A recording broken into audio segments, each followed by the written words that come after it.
March 14th, 1943. MacDill Field, Tampa, Florida. Second Lieutenant James Muri stood on the tarmac, staring at his new aircraft. The B-26 Marauder gleamed in the afternoon sun, sleek and beautiful, deadly beautiful. His crew chief, Staff Sergeant Frank Andraco from Pittsburgh, walked up beside him. "She's got the smallest wings of any bomber in the Air Force," Andraco said quietly. "Flies like a bullet. Problem is, she lands like one too." Muri had heard the stories. Every pilot in training had heard them. The B-26 was killing crews faster than the Germans were.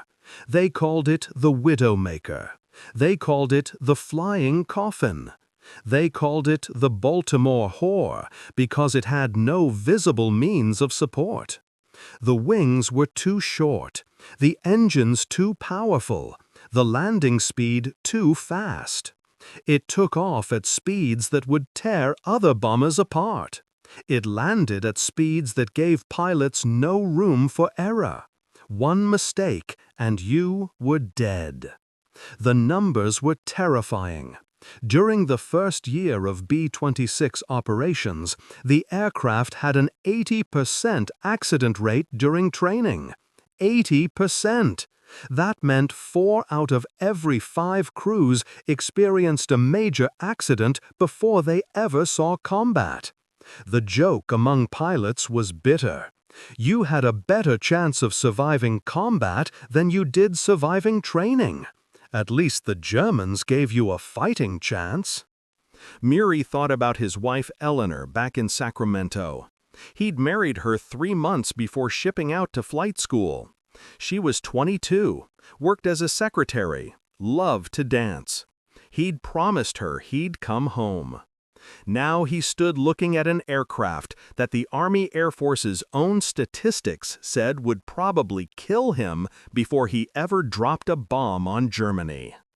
The B-26 had been designed for speed. Martin Aircraft built it with 2 massive Pratt & Whitney engines, each producing 2,000 horsepower. The fuselage was streamlined, almost dart-like. But to achieve that speed, the designers made the wings short. Incredibly short. Just 65 feet of wingspan for an aircraft that weighed 37,000 pounds. Other bombers had 90 or 100 feet of wingspan. The B-26 looked like someone had forgotten to finish building it. Those stubby wings created a wing loading, pounds per square foot of wing area, that was unprecedented. The aircraft had to fly fast just to stay airborne. Stall speed, the speed below which the aircraft would simply fall from the sky, was over 130 miles per hour. Landing speed was 150. Most bombers land at 90 or 100. The margin for error was razor thin. Malloy wrote in his diary that night, barely able to hold the pen. "I killed them. I did everything they taught me, and I still killed them. This airplane is a killer. It doesn't forgive mistakes. It doesn't give second chances. I don't know if I can fly it again." But he did fly it again. Malloy returned to duty 6 weeks later. The Army Air Force needed pilots desperately. America was at war. The B-26 was in production. Factories were building them by the hundreds. Somebody had to fly them. Somebody had to figure out how to keep them from killing their crews. The answer started at the training bases. MacDill Field in Florida became the center of B-26 operations. Pilots arrived there expecting to die. The atmosphere was grim. Crews walked to their aircraft each morning wondering if they'd walk back. Crashes happened daily, sometimes multiple crashes in a single day. The fire trucks at MacDill Field never sat idle. Lieutenant Colonel Jimmy Doolittle, fresh from his famous raid on Tokyo, visited MacDill in April 1943. He watched the training operations. He talked to the pilots. He flew the B-26 himself. Then he wrote a report to Army Air Force headquarters.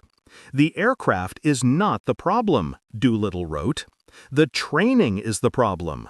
We're teaching pilots to fly the B-26 like it's a B-17. It's not. It's a different animal entirely. We need different techniques." Doolittle's report changed everything. The Air Force established a specialized B-26 training program.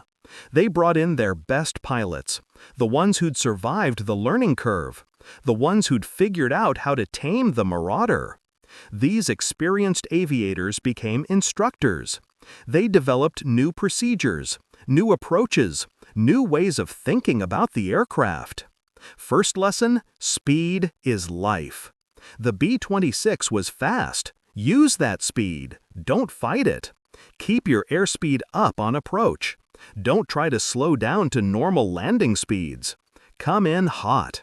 Accept it. Trust it. The Marauder wanted to fly fast. Let it. Second lesson: power management is everything. The two massive engines could kill you if mismanaged. Lose one engine on takeoff and you had about 3 seconds to react before the aircraft rolled inverted and crashed. The solution was technique. Anticipate.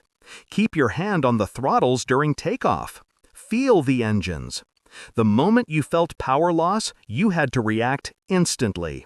Push the good engine to full power. Opposite rudder. Lots of rudder. Keep the aircraft straight. Maintain airspeed at all costs. Third lesson: respect the aircraft, but don't fear it. The B-26 would kill a timid pilot. Timid pilots made small corrections. Small corrections led to bigger problems. The Marauder responded to confident, decisive inputs. Fly it aggressively. Command it. Show it who's in charge.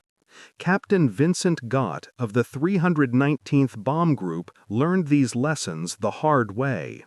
May 1943, North Africa. Gott's group was flying combat missions against German positions in Tunisia. They'd lost 3 aircraft in 2 weeks. All 3 losses were operational accidents, not enemy action. Crews were terrified. Morale was collapsing. Gott called a meeting of all his pilots. He stood in front of them, these young men who looked increasingly haunted. "We're killing ourselves," he told them. "The Germans aren't beating us. We're beating ourselves. We're flying scared. Scared pilots die. Starting tomorrow, we fly differently." Gott implemented the new training procedures he'd learned from instructors back in the States. Mandatory practice flights, formation flying, engine out procedures, touch and goes. Again and again, hour after hour. His crews hated it. They'd already completed training. They were combat veterans. Why were they doing training exercises? The answer came 3 weeks later. Lieutenant Charles Johnson's B-62 suffered a catastrophic engine failure on takeoff. The right engine literally tore itself apart, pieces of it punching through the cowling. Johnson's crew had practiced engine-out procedures endlessly under Gott's new regime. Johnson's response was automatic. Throttle the left engine, full rudder, maintain airspeed. He flew a perfect circuit on one engine and landed safely. Every man aboard walked away. The crew chief who examined the wreckage told Johnson that 2 months earlier, that failure would have killed him. No question. The aircraft would have rolled inverted at 300 feet. But Johnson had reacted with the speed and precision of someone who'd done it 100 times before, because he had done it 100 times before, in practice. Word spread. Gott's approach became standard. Across North Africa, B-62 units implemented intensive continuation training. Accident rates dropped. Not disappeared, but dropped significantly. Crews began to trust their aircraft. Trust bred confidence. Confidence bred proficiency. The B-62 was proving itself in combat too. The speed that made it dangerous in training made it deadly effective in combat. German fighters struggled to intercept the Marauders. The B-62 could outrun most enemy fighters in level flight. Flak was a problem, yes, but flak was a problem for every bomber. The Marauder's speed meant it spent less time over the target, less time exposed to anti-aircraft fire. By late 1943, the B-62 had the lowest loss rate of any American bomber in the European theater, lower than the B-17 Flying Fortress, lower than the B-24 Liberator. The statistics were remarkable. Less than 0.5% loss rate per mission. For every 200 missions flown, the B-62 groups lost fewer than one aircraft. The Flying Coffin had become one of the safest bombers in the war. Lieutenant Muri, the young pilot who'd stood on the MacDill tarmac in March 1943, staring at his deadly new aircraft, flew 73 combat missions in the B-62. He flew through flak that tore holes in his fuselage. He flew with one engine shut down. He brought his crew home every single time. By war's end, Muri was a major, decorated with the Distinguished Flying Cross and the Air Medal with 4 oak leaf clusters. He wrote to Eleanor after his final mission in May 1945. "I was terrified of this airplane when I first saw it. They told me it would kill me. The statistics said it would kill me. But I learned to fly it properly. I learned to respect it without fearing it. This aircraft saved my life dozens of times. It brought me home when other bombers would have fallen from the sky. I trust this machine more than any other I've ever flown." Captain Malloy, the pilot who'd crashed on his 5th training flight, who'd watched his crew die, who'd written in his diary that he couldn't fly the B-62 again, completed a full combat tour. 65 missions over Europe. He trained new pilots after the war, teaching them the lessons he'd learned in blood and fire. The B-62 isn't a killer, he would tell them. Ignorance is the killer. Fear is the killer. This airplane will keep you alive if you learn to fly it correctly. But it demands perfection. It demands respect. Give it both, and you'll come home. The transformation of the B-62 from Widowmaker to workhorse stands as one of the remarkable stories of World War II. Martin Aircraft built over 5,000 Marauders. They equipped dozens of bomb groups in Europe, North Africa, and the Pacific. By war's end, B-62 crews had flown over 110,000 combat sorties, dropped over 150,000 tons of bombs on enemy targets, and achieved the lowest combat loss rate of any American bomber. The accident rate that terrified everyone in 1942 and 1943 dropped dramatically. By 1944, the B-62 had a better safety record in training than any other twin-engine bomber. The aircraft hadn't changed. The engines were the same. The wings were still short. The landing speed was still dangerously high. What changed was pilot training, crew proficiency, and respect for what the aircraft could and couldn't do. Staff Sergeant Ondrako, the crew chief who'd warned Lieutenant Muri about the B-62's reputation, served with the 22nd Bomb Group throughout the war. He maintained dozens of Marauders, kept them flying through sandstorms, combat damage, and mechanical failures. After the war, he worked for Martin Aircraft as a test mechanic. He was there in 1948 when the last B-62 rolled off the production line. He walked around it, running his hand along the fuselage, checking the engines one final time. A young engineer asked him if the aircraft really deserved its reputation.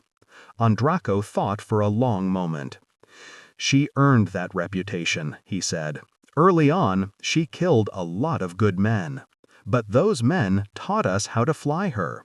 They paid with their lives so the next generation could survive. By the end, she was the safest bomber we had.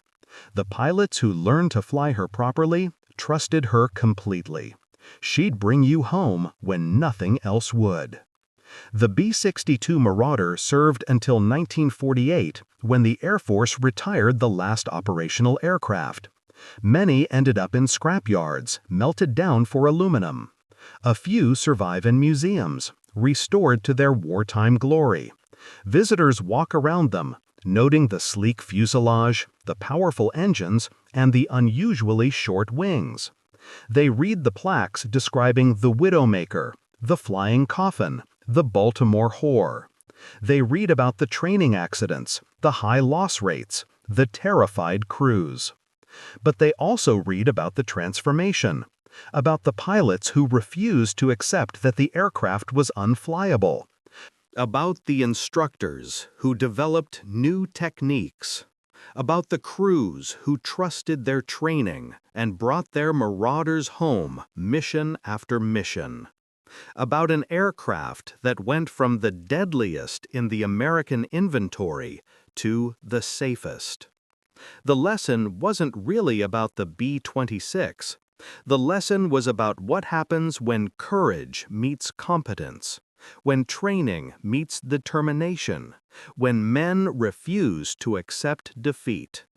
The pilots who climbed into those cockpits in 1942 and 1943 knew the odds. They knew the statistics. They knew they were flying aircraft that had killed dozens of their fellow aviators. But they flew anyway. They learned, they adapted, they survived, and they won.